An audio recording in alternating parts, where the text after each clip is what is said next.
자, 가보자. 그러면 이제 문화 오래 걸리진 않을 것 같은데 어떤 포인트를 두고서는 이제 읽어야 되는지에 대해서 얘기 좀 해보고. 너희들 그 지난번에 시험 봤을 때 문학은 별로 많이 안 틀렸지? 오케이, 그럼 딱 정상적인 상황이야. 잘하고 있어. 비문학, 그러니까 문학에서는 틀리면 그냥 선회가 나는 경우가 뭐 대부분이고, 왜냐면 문제 자체가 너희들 알겠지만 누구나 맞추는 문제들이 너무 많이 나오잖아. 그치?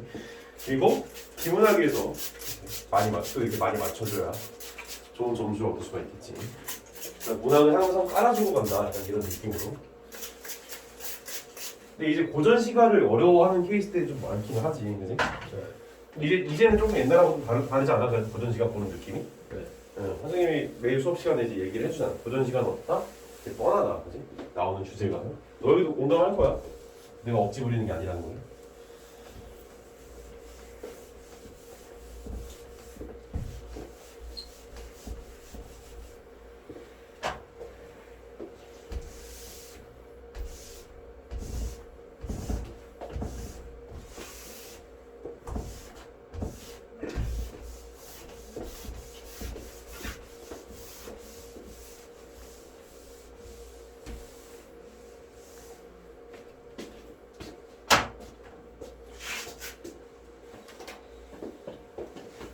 그래서 오늘 첫 번째 이제 같이 볼 문학은 먼저 있죠. 유씨 관련된 얘기 있지? 여기부터 보자고. 유씨 3대로. 자, 유씨 3대로 보게 되면은 먼저 보기가 제일 중요하지. 33번에서 36번 사이에 지금 보기가 나오고 있는데, 자, 여기 보기. 유씨 3대록은 유씨 3대 인물들의 이야기를 연결하는 국문 장편 가문소이다. 각 이야기는 그 자체로 완결성을 갖추고 있어 독립적이지만 혼사나 그로부터 파생된 각각의 갈등이 동일한 가문 내에서 전개된다는 점에서 연결된다.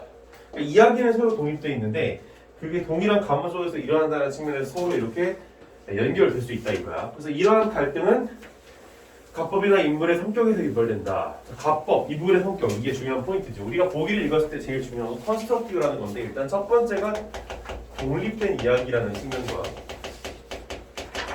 그 다음에 이제 두 번째는 연결된다라는 거, 이야기들이.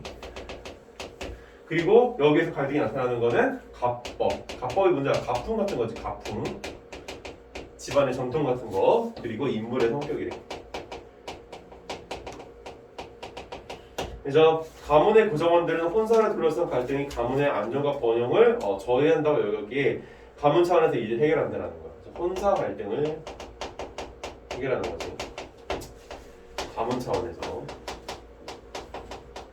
그래서 가문과 관련된 글이다 이렇게 생각해 주면 참 좋을 것 같고. 좀 특이한 글이야 어떻게 보면. 자, 이제 보게 되면. 자, 아들 유세기가 부모의 허락 없이 백공과 혼사를 결정했다고 여긴 선생은 유세기를 집에서 쫓아낸다라고 하고 있어. 자, 선생이 유세기를 집에서 쫓아낸다. 선생이 있죠 여기.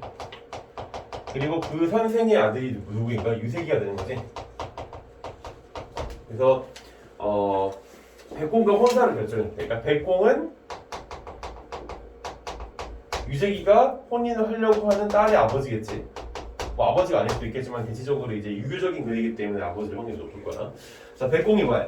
혼인은 좋은 일이라 서로 헤아려 잘 생각할 것이니 어찌 이같이 좋지 않은 일이 일어나는가? 좋지 않은 일이 일어났대. 뭐야? 이 선생이 유세기를 쫓아낸 일에 대해서 얘기하고 있는 거지. 좋지 않은 일이라고. 그래서 내가 한림의 제모를 아껴 이같이 기별의 사위를 삼고자 했더니 선생 형제는 도학군자라 얘가 아닌 것은 문제파시를 두다. 내가 마땅히 국절을 말하리라 라고 하고 있어. 그래서 이에 백공이 유씨 집안에 이르러 선생 형제를 보고 인사를 하고 나서 흔쾌히 웃으며 가로되 제가 두 형과 더불어 라고 하고 있어. 자, 근데 여기 선생이 있는데 그 선생하고 또 형제가 한 명이 더 있는 모양이야. 자, 그래서 두 형과 더불어 중마고로 절신하고 또 아드님의 특출함을 아껴 제 딸의 백부를 삼고자 하여 이에 세기를 보고 여차하니 아드님이 단호하게 말하고 돌아가더이다. 제가 더욱 흠모하여 염치를 잊고 거짓말로 일으키며 구원하면서 정약이라는 두 글자 둘을 더했으니 이는 진실로 저의 희롱함이다. 자, 그러니까 지금 유세기와 이 딸 간의 혼인을 한 것은 유세기가 지 멋대로 하려고 한 게 아니라 우리들의 이제 가풍이 원래 그랬다. 그래서 내가 얘를 꼬드기려고 했었다. 그래서 나의 잘못입니다. 라고 이렇게 해서 자백을 하고 있는 모습을 지금 볼 수가 있어. 자, 그래서 두 형께서 과도히 고지듣고 아드님을 어미 꾸짖으셨다 하니 혼사의 도리어 해방이 되어서는 어찌 우습지 않으리까. 원컨대 두 형은 아드님을 용서하여 아드님이 저를 원망케 하지 마십시오. 라고 하고 있어. 그래서 선생과 승상, 여기서 형제는 승상이었나 보다. 그치? 승상이 바야흐로 아들의 죄가 없는 줄을 알고 기뻐하면서 살해하여 갈 반응이지. 이렇게 감정이 등장하는 거는 항상 좀 잘 캐치해줘야 돼. 그래서 이 녀석이 지 혼자 가서 딸하고 혼사하겠다라고 남정네가 까치지 않았구나. 그러니까 조선시대 남자가 막 여자를 막 탐하고 이런 것들에 대해서 당연히 굉장히 안 좋게 봤겠지. 조선시대니까. 그래서 근데 그게 아니다라는 걸 알게 되니까 이제 얘네들이 어떻게 되는 거야? 기뻐하는 거야. 물론 사실 이게 지금 조선시대 글이라기보다는 좀 문학 정리를 보게 되면은 중국 명나라를 좀 배경으로 하는 글이기도 해. 어쨌든 그래서 이는 선조로부터 그러니까 저희 자식이 분에 넘치 공예 여기 공인 백공을 극진한 대우를 받으니 마땅히 그 후의를 받을 만하되 이는 선조로부터 대대로 내려오는 갑법이 아니기 감히 재치를 허락하지 못하였소이다. 저희 자식이 방잠이 있나 통탄할 때는 그간 곡절이 이렇듯 있었소이다 하고 이제 이해를 하고 있는 상황을 볼 수가 있어. 여기서 잠깐 멈추고 자 고전 소설을 읽을 때 중요한 거 여기서 백공에 대해서 공이라고 이렇게 얘기를 하고 있고 선생과 이제 형제에 대하여서도 뭐 승상이라고 얘기를 하는 경우도 있고 이처럼 한 인물에 대해서 다양한 어떤 호칭을 쓴다라는 거 이게 자꾸 변화한다라는 거 그거는 항상 민감하게 받아들여야 돼. 기본이긴 하지만 자, 백공이 화납하고 이윽고 돌아가서 다시 혼잣말을 이르지 못하고 딸을 다른 데로 시집 보냈대. 자, 그러니까 이 둘의 혼선이 이제 깨지게 됐어. 얘는 다른 데로 이 시집을 가게 됐지. 선생이 백공을 돌려보낸 후에 한림을 불러 앞으로 더 행실을 닦을 것을 훈계하자. 얘가 한림이지. 그러니까 자꾸 이렇게 인물 명칭이 변해. 훈계하자 한림이 절을 하면서 명령을 받들었다. 차후 더욱 얘를 삼가고 배우기를 힘써 학문과 도덕의 날로 숙여나고 소소저와 더불어 백수해로 하면서 여덟아들. 그러니까 얘는 이제 결혼을 했는데 백공의 딸이 아니라 소소저와 이제 결혼했다 이거야. 소소저와 이제 오랫도록 이제 두 집안에 한 명의 첩도 없이 부부 인생 1월 요동원이 없더라. 그러니까 둘이서 행복하게 살았다 이거지. 자, 승상의 둘째 아들 유세기가 아니라 세영. 그치? 세영이라는 세영. 그래서 세영의 자는 문이 얘는 이제 문이래 문이. 자 그래서 형제 중 가장 빼어났으니 산천의 정기와 뭐 이열의 조화를 타고 태어난 아름다운 얼굴은 윤택한 옷과 빛나는 공복 같고 사실 다 읽을 필요는 없지만 호탕하고 깨끗한 풍채는 용과 호랑의 기상이 있어 성품이 호기롭고 그러니까 얘는 성격도 좋고 잘생기고 대박이더라라는 거야. 끝 알겠지? 자 그래서 넘어가서 화설 장씨 이화정에 돌아와 갑자기 장씨라고 하는 사람이 뜬금없이 등장하고 있는데 얘가 누군지 봐야 되겠지. 긴 단장을 벗고 난간에 기대어 하늘가를 바라보며 평생 살아갈 계책을 골똘히 헤아리자 활이 눈썹에 맺히고 슬픔이 마음속에 가득한 시작하네. 지금 장씨가 누군지 모르겠지만 이 장씨가 지금 마음의 한과 슬픔을 품고 있구나라는 것을 캐치해내주고 있어. 그래서 내가 재산가의 귀한 몸으로 유생과 백년가약을 맺었더니 라고 하고 있어. 자 그래서 마음이 흡족하고 뜻이 즐거울 것이 아닌 천자의 귀함으로 한 부마를 뽑는데 어찌 구태여 나의 아름다운 낭군을 빼앗아가 위세로서 나로 하여금 공주 저 사랑의 아래가 되게 하신다. 자, 그러니까 이 사람은 장씨 지금 한 슬픔을 가지고 있는데 한 슬픔의 대상이 누구인가? 공주가 되는 거겠네, 그지? 자, 그래서 계속 읽어보면 도리어 저 사람의 덕을 찬송하고 은혜를 읊어 한없는 영광은 남에게 돌려보내고 구차한 자취는 내 일신에 모이게 되었도다.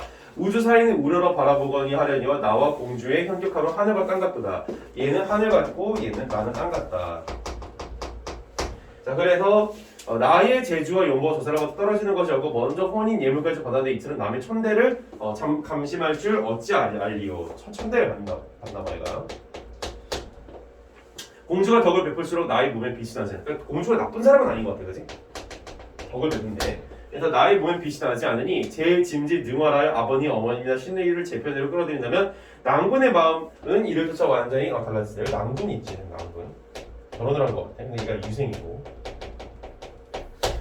자, 그래서 슬프다 나의 양가는 어디 됐고 생각이 이에 미치자 북받쳐 오르는 한이 마음속에 가득 쌓이기 시작하니 어찌 좋은 뜻이 나리요 정이 눈물을 머금고 마음을 붙일 곳 없어 하다니 문득 세영이 보라색 두건가. 그러니까 여기서 유생이 누구였던 거야? 세영이었던 거야. 알겠지? 얘가 지금 이렇게 다양한 명칭으로 또 불렸다라는 거. 그래서 이 둘하고 지금 결혼을 했나 봐. 자 그래서 언뜻 세영이 보라색 두건과 녹색 조포를 가볍게 나벗기만 이르러 장씨의 참담한 안색을 보고 옥수를 잡고 어깨를 비스듬히 기대게 하며 물어봐. 그대 무슨 일로 슬픈 빛이 있나요? 나를 쫓으러 원망하는가? 장씨가 잠시 동안 탄식하면서 왈. 낭군은 부질없는 말씀하셔서 개소리 하지 마 이 자식아 이러는 거야. 제가 낭군을 쫓는 것을 원망했다면 먼저 이쁜 지방에서 홀로 늙는 것을 감심하였사오니까 다만 제가 비득에 들어온 지 5, 6일이 지났으나 좌우에 친한 사람이 없고 오직 우러러는 반은 어머님과 남편이라 이런 여자의 마음이 편안하지 못한 바입니다. 공주가 위에 계셔 온 집의 권세를 오로지 하시니, 그러니까 얘가 권세가 굉장히 것 같아. 그러니까 여자들과 여자들 간의 이제 싸움이라고 하는 게 결혼을 했을 때 엄청 심해지거든 원래. 알아? 진짜 심해지는 거야.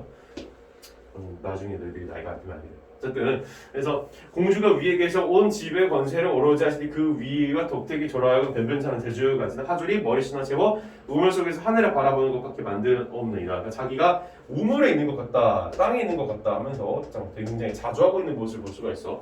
제가 감히 한벌 뜻이 있는 것은 아니다. 평생의 신세가 구차에 슬프고 진열국에 나아가면 공비와 시녀들이 다 저를 손가락질하며 비웃어 한 가지 일도 자유롭게 하지 못하게 하고 제 입에서 말이 나면 일천이 시녀가 다 제 입을 가리니 공주의 은덕에 의지하며 겨우 실리를 면하고 돌아왔사옵나이다 하면서 정말 내 자신이 여기 왜 결혼했는지 모르겠다. 이 새끼야 좀 똑바로 해라 하고 얘기하고 있는 것 같아.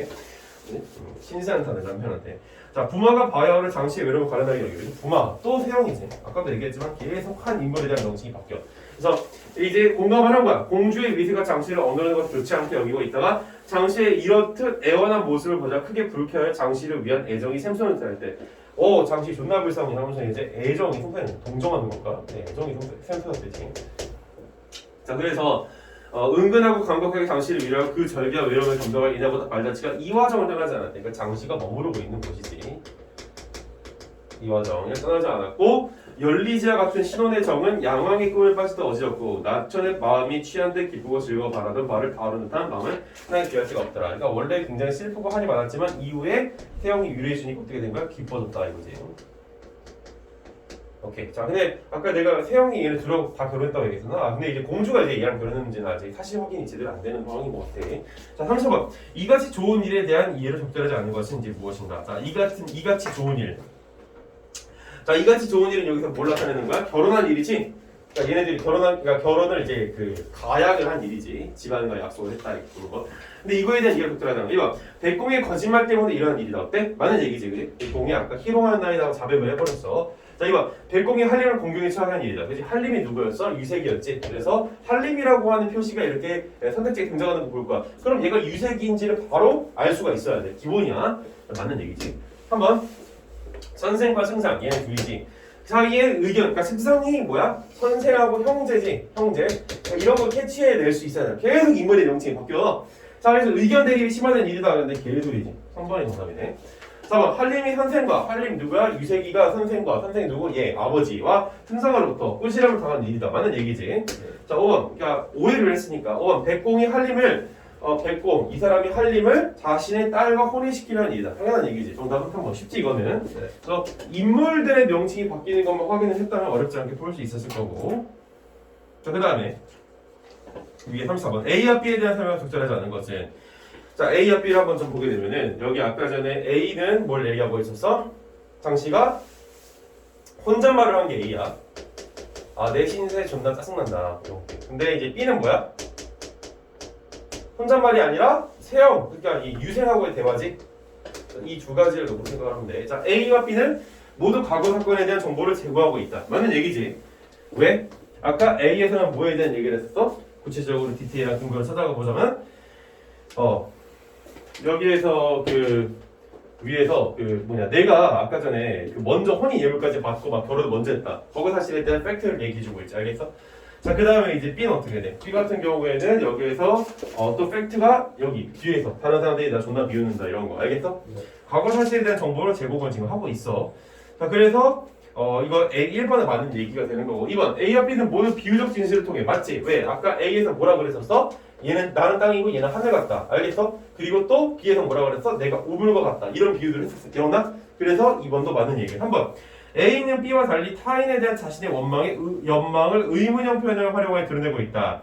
그래서 여기서 찾는가 하면서 또 어이 될 거 이런 식으로 얘기하고 있는데 여기서 지금 뭐냐면 타인에 대한 원망이라 그랬어. 그래서 여기 위에 올라가 보게 되면은 남권을 빼앗아가 위세로서 나로 하여금 공주 저 사람의 아래가 되게 하셨는가. 그러니까 타인에 대한 그 어떤 또 그리고 이제 여기 또 하나 더 있지. 뭐가 있어. 이처럼 남의 신대를 감심할 줄 어찌 알았겠는가. 내가 여기 결혼해가지고. 그래서 여기 지금 얘기하고 있는 뭐야?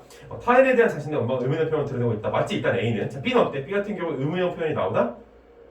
B 같은 경우에 여기서 의문형 표현이 나오긴 해. 그치? 네. 근데 여기서 홀로 넣는 것을 내가 감심하겠으니까 이거 타인에 대한 원망이 아니라 너 그딴 질문 하지마. 개소리 왜 하냐? 하고 이제 의문을 던지는 거잖아.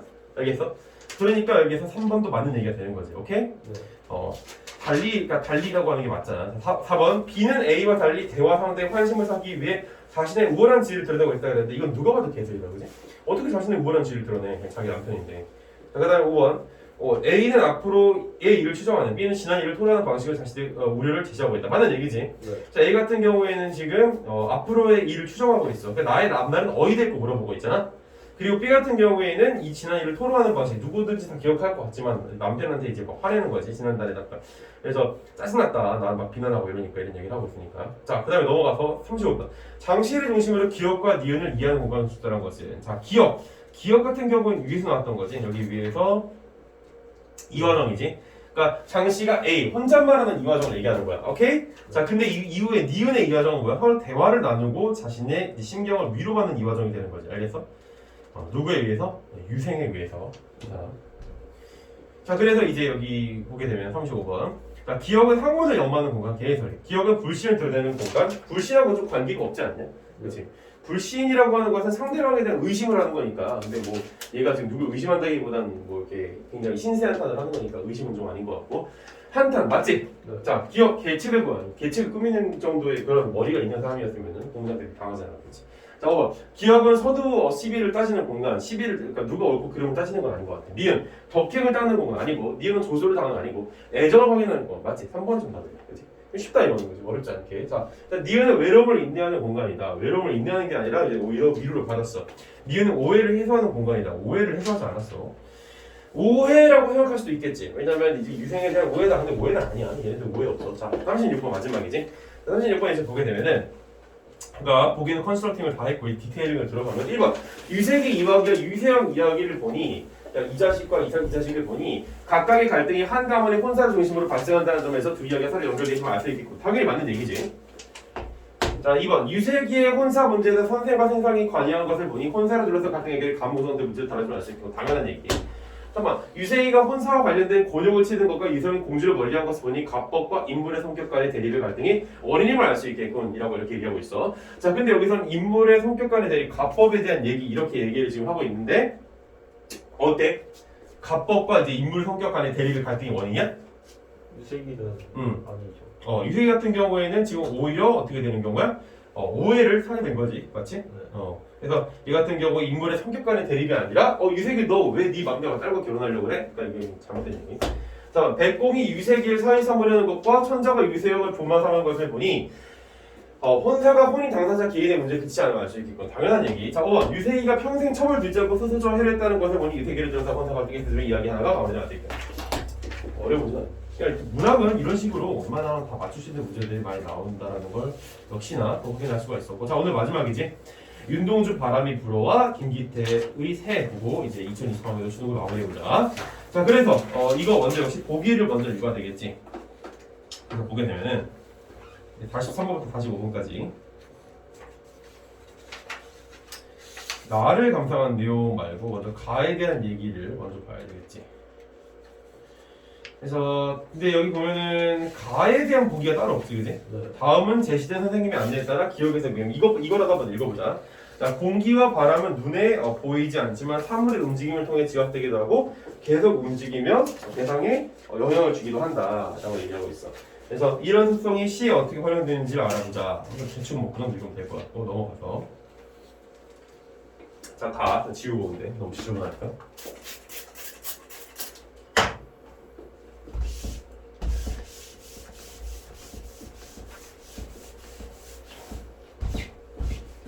아 그리고 아까 전에 여기서 그 이 이야기 있잖아. 방금 했던 고전소설. 이거 같은 경우에 내가 좀 빨리 넘어가긴 했지만은 좀 연습을 해볼 필요가 있는 것들 중에 하나가 인물 간의 관계도를 이렇게 그려보는 것도 하나의 큰 연습이 돼. 실제로 고전소설을 정리한 책들을 보면은 인물 간의 관계를 이렇게 표로 도식화해놨거든. 그래서 집에 가서 이런 것도 한두 번쯤 연습해보면 돼. 그러니까 계속 할 필요는 없고 왜냐면 그 의미가 없어. 그냥 한두 번 그냥 한번 연습해보자는 식으로 해볼 가치는 있는데 다만 중요한 거, 그러니까 항상 너희들이 기억해야 될 거, 집에서 수능 공부를 하는 것까지는 좋아. 근데 수능 공부를 할 때 어떤 이제 측면에 이제 주안점을 둬서 수능 공부를 해야 되냐면 항상 생각을 놓치지 마. 내가 시험에서 실제로 이게 적용이 가능한 방법일까? 알겠지? 이거 잘 생각해야 돼. 그러니까 보통 이제 공부를 할 때 막 주제, 제제, 뭐 소재, 특징 막 이런 거 다 연구해가지고 공부를 하는 친구들이 있어. 내신 공부야. 선생님이 너희들한테 자료를 주긴 하잖아, 그치? 본점 이렇게 먹어가지고 너희들한테 자료를 주는데 그 자료를 같이 많이 안 보지. 이유가 있는 거야. 내가 왜 괜히 그렇게 하는 게 나도 편하게 그냥 자료 보고 이거 이렇게 하면 되는데 사실 그건 자기가 집에서 그냥 혼자서 뭐가 교양 쌓는 공부라고 그런 거는. 대신에 이제 우리가 모르고 넘어갈 수는 없으니까 그냥 내가 주는 거야. 근데 우리가 주안점을 더 봐야 되는 건 뭐야? 문제풀이. 실전에서 내가 얼마나 적용이 가능한가. 결국 우리가 수능 공부하는 건 뭐 하는 거야? 지식 많이 쌓으려고? 아니지. 수능에서 점수 잘 받으려고. 수능에서 점수 잘 받으려면 어떻게 해야 돼? 수능에서 원하는 사고방식을 연구하면 되는 거야. 그래서 너희들이 공부에 주안점을 둬야 되는 게 막 이런 디테일한 거 막 하나하나 다 알아가는 게 아니라 그래서 내가 수능 특강이 별로라고 얘기하는 거야. 전체적인 큰 흐름을 얘기하는 게 중요하다 이거지. 아니, 수능 특강이 좋은 친구도 많아가는데 이제 전반적인 큰 흐름에 있어서는 너희들이 수능 공부를 하는 그 초점이 뭔지를 놓칠 수가 있으니까. 무슨 얘기인지 알겠지? 하는 얘기구나. 자, 바람이 어디로부터 불고 어디로 불려가는 것일까? 바람이 부는데 내 괴로움에는 이유가 없다. 내 괴로움에는 이유가 없을까? 이게 빨리 읽으면 안 되지. 이걸 래퍼처럼 읽으면 뭔 소리인지 알아들을 수가 없어. 그래서 좀 더 읽어보면 바람이 어디로부터 불어 어디로 불려가는 것일까? 그러니까 바람이 어디서부터 와서 어디서 가는지 알지 못하겠다. 그래서 바람이 이렇게 제가 막 이렇게 부는데 내 괴로움에는 이유가 없다라고 얘기하고 있어. 자, 여기서 뭐뭐 하는데 라고 하는 측면이 한편처럼 느껴지지 않아? 바람이 부는 한편에 내 괴로움에는 이유가 없다. 그러니까 뉘앙스가 어때? 내가 괴로운데 내가 그 원인이 뭔지 모르겠다. 그래서 내 괴로움에는 이유가 그럼 과연 없을까? 단 한 여자를 사랑한 일도 없고 시대를 슬퍼한 일도 없대. 그러니까 나는 뭔가 내 스스로 이렇게 괴로울 어떤 그런 감정을 가질 만큼 뭔가 해본 적이 없다 이거야. 그러니까 바람이 자꾸 부는데 내 발이 반사업 위에 섰다. 그러니까 바람은 이렇게 자꾸 불어대는데 나는 반사업 위에 그냥 가만히 서 있다. 그래서 강물이 자꾸 흐르는데 내 발이 언덕 위에 섰다. 뭔가 흐르는데 나는 서 있다. 그러니까 뭔가 이렇게 한편 대조를 시키는 듯한 느낌이 살짝 드는 건 있어. 자, 그래서 일단 윤동주 바람이 불어서 가볍게 읽을 수 있는데 사실 여기서 시인 윤동주라는 걸 우리가 확인을 했다면은 바로 느낌을 가질 수 있는 시대적 배경을 읽을 수가 있어. 언제?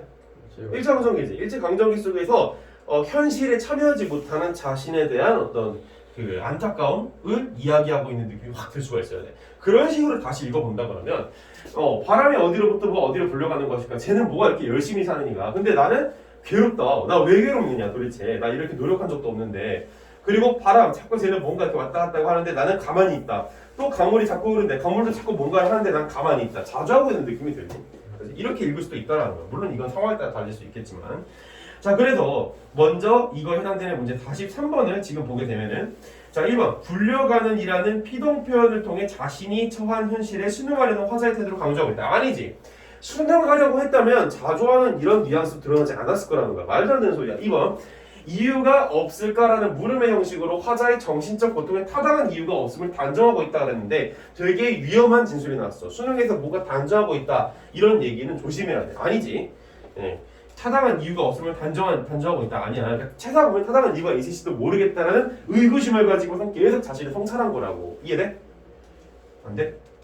넘어간다. 한번 사랑한 일과 슬퍼한 일을 병차해 화자의 개인적 불행이 시대에 대한 무관심의 원인임을 암시하고 있다라고 했어. 근데 개인의 불행 때문에 나 시대에 무관심하다고 얘기하는 건 자신의 시대에 대한 무관심을 정당화하는 거잖아. 말도 안 되는 소리야 이거. 4번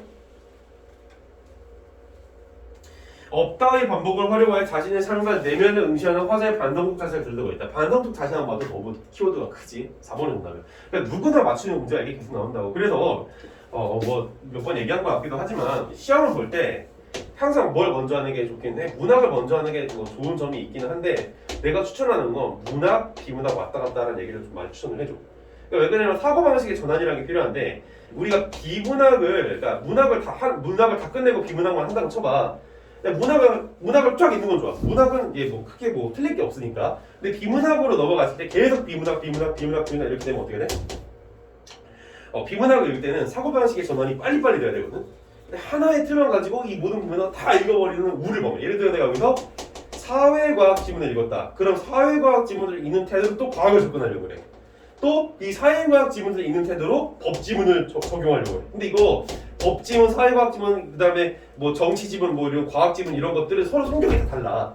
그래서 각 비문학의 성격에 맞게 그걸 읽어줘야 된다고. 그렇기 때문에 자꾸 전환을 시켜줘야 돼. 그 중간중간에 그래서 문학을 넣자 이거. 알겠어? 이건 추천하는 거야. 그렇게 꼭 하라 이건 아니고. 자기가 근데 제일 적합한 방법 한번 찾아봐. 난 저게 낫다 이거지. 자, 다시 한번 다음에 제시된 선생에 따라 기억에서 미음을 탐구하는 내용으로 적절하지 않는 거 일단 보게 되면은 먼저 우리가 이제 가에서 볼 수 있는 건 미음까지네. 그래서 1번 기억에서는 움직임이라는 바람의 속성을 괴로움이라는 내면의 흔들림을 지적하는 계기로 활용하고 있다. 맞는 얘기지. 자, 그 다음에 2번 니은에서 끊임없이 움직이는 바람의 속성을 활용해 내 발을 반석 위로 이끌어주는 힘을 보여주고 있다 그랬는데 전혀 개소리지, 그지? 왜? 바람의 속성은 내 발을 반석 위로 이끌어주는 힘이 아니라 오히려 나하고 대주되는 대상처럼 보이게 된다는 거야. 알겠어? 정답은 2번이야. 벌써 정답이 나와버렸네. 자, 어쨌든 이제 나를 읽어봐야지. 자, 보기를 바탕으로 나를 감상한 내용을 적절하지 않는 것은 자, 새에서 세장에 갇힌 새는 일상의 아노단에 길들여 자유를 컨스트럭팅 들어가야 돼. 고2 일생 키워드 중심의 컨스트럭팅이 하나 중요하다는 얘기 여러 번 하고 있어. 자, 그래서 일상의 아노단에 길들여 자유를 억압하는 일상. 잠깐만, 저기 혹시 촬영이 끊겼을 수도 있어서. 다행히 잘 되고 있었어. 자, 그래서 자유 억압 일상을 벗어나지 못하는 현대인의 알레고리다. 그래서 여기에서 벗어나지 못한대. 그래서 새의 행동에 대한 묘사는 일상에 충실할수록 잠재된 힘과 본질을 잃어가는 아이러니와 일상에 만족하며 자유로운 삶의 가능성을 외면한 현대인의 모습을 보여준대. 그래서 새 행동에 대한 묘사는 일상에 충실할수록 잠재된 힘과 본질을 잃어가는 아이러니. 그래서 일상에 충실할수록 뭐뭐 할수록 무슨 표지야? 비례시 비례. 뭐뭐 할수록 뭐뭐 하다. 중요해. 비례에 관련된 건 일상에 충실할수록 잠재된 힘, 나의 본질을 성실해 간대. 그리고 일상에 만족하면 자유로운 삶의 가능성을 외면하는 현대인의 모습을 보인다. 자유로운 삶의 가능성 외면.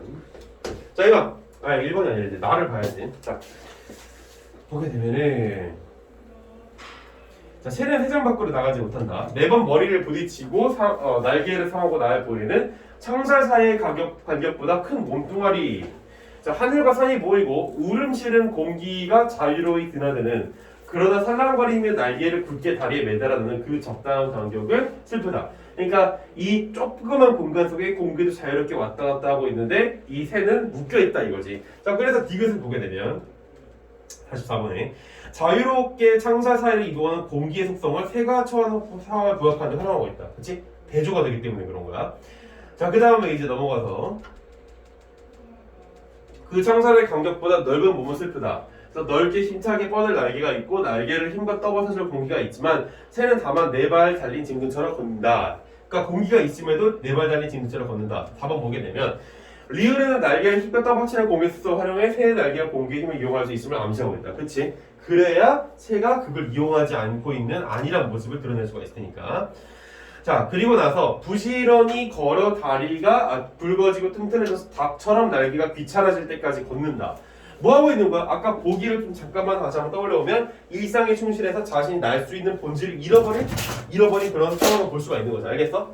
자, 그래서 걸으면서 가끔 창살 사이를 채우고 있는 바람을 부리로 쪼아본다. 아직도 벽이 아니고 공기라는 걸 설명하려는데 유리보다 더 환하고 선명하게 전망이 보이고 울음소리, 숨내어 자유롭게 움직이도록 보완된 공기, 그 최첨단 신소재의 부드러운 질감을 음미하려는 듯. 그래서 이 같은 경우에는 근데 여전히 지금 뭐하고 있는 거야? 바람을 부리로 쪼아보면서 자기가 날 수 있는 가능성에 대해서 또 알아보기도 한다. 그래서 어쨌든 그걸 점점 이뤄가고 있는 모습을 보여주고 있는 거고. 그래서 다시 여기 4번에 맞아보게 되면 미음에서는 보이지 않지만 존재하는 바람 속성을 활용해 상상자의 빈곤스러운 새의 동작에 의미를 부여하고 있다. 뭐 사실 하나도 쓰는 게 없는 것 같아. 그냥 내용을 그대로 옮겨놨을 뿐이야. 자, 마지막 45번이지. 보기를 바탕으로 나를 감상한 거. 우리 컨스트럭팅은 다 끝났기 때문에 디테일링만 해주게 되면은 1번 몸이 창살에 부딪히고 나서 창살의 간격이 보이는 새는 일상에 갇힌 자신을 의식하는 현대인의 모습을 보여주는군. 그래서 여기 보기에서 이제 뭐라고 나와 있었어? 현대인의 알레고리다라고 하고 있는데 현대인의 알레고리가 뭐야? 일상에 길들여져 있는 자신의 모습. 그래서 이거 맞는 얘기. 2번. 바깥 풍경이 보일 정도로 적당한 간격의 청사로된 세상은 안온함과 억압성이라는 양가성을 지닌 일상. 양가성이라고 하는 것은 그러니까 두 가지 측면을 가지고 있다는 얘기지. 맞는 얘기야. 3번. 닭처럼 날개가 귀찮아질 때까지. 이번에 근데 왜 맞는 얘기야? 얘 같은 경우 안온함과 억압성이라는 두 가지 양가성. 그래서 보기에서도 지금 뭐라고 나왔었어? 여기에서 안온함, 그렇지? 안온함이라고 하는 것이 얘기가 나왔었고, 그 다음에 억압이라고 하는 게 나왔었어. 그 두 개를 다 가져왔을 뿐이야, 알겠지? 보기 문제는 보기에 항상 근거가 있어야 돼. 3번, 닭처럼 날개가 귀찮아질 때까지 부지런히 걷는 새는 성실한 생활이 잠재력의 상승으로 이어지는 아이러니를 보여주는 거. 맞는 얘기지, 그렇지? 그래서 오히려 일상에 충실했더니 자신의 본질을 잃어버린 상황을 보여주고 있어. 맞는 얘기. 4번, 세상 문 열려도 날지 않고 모이를 향해 달려갈 수 있을 때까지 걷는 자는 자신의 본질에 충실하다 보니 오히려 자유를 상실하게 되는 상황을 보여주는 것이라고 하고 있어. 자, 틀렸지? 그치? 자신의 본질에 충실한 게 아니야. 알겠지? 본질에 충실했다면 알았어야 돼. 정답은 4번. 너무 쉽게 나왔어. 근데 사실 여기서 자신의 본질에 충실한다는 얘기를 일상에 충실하다는 얘기로 헷갈리는 친구들도 간혹가다 있는데 조심해야 되겠지? 5번. 하늘을 자유롭게 날도록 날개를 밀어 올리는 공기를 은비한 대상으로 여기는 듯한테는 자유로운 삶의 가능성을 의미하고 일상에 앉아 현대인의 모습. 너무 뻔한 얘기였어. 정답은 4번. 됐지? 자, 여기까지 해서 우리 2020 수능을 한번 마무리를 해봤고 선생님 수업을 들으면서 항상 너희들이 생각해줘야 되는 것은 비문학에 있어서는 전체적인 큰 흐름, 글의 구조, 대조구조인지 비교구조인지 그 다음에 요즘에 많이 나오는 거 인과관계와 또는 원칙과 예외적인 사고방식인지 또 단계별 구조, 프로세스 구조인지 그 다음에 이제 문학을 읽을 때 남들이 다 맞추는 문제가 내가 틀리지 않는지 이 정도만 그냥 확실하게 딱 체크하고 넘어갈 수 있어도 3점은 이상은 나올 수 있다. 이건 내가 보장한다. 여기까지 하고 오늘 마무리하고 다음 주에 보도록 하자. 안녕.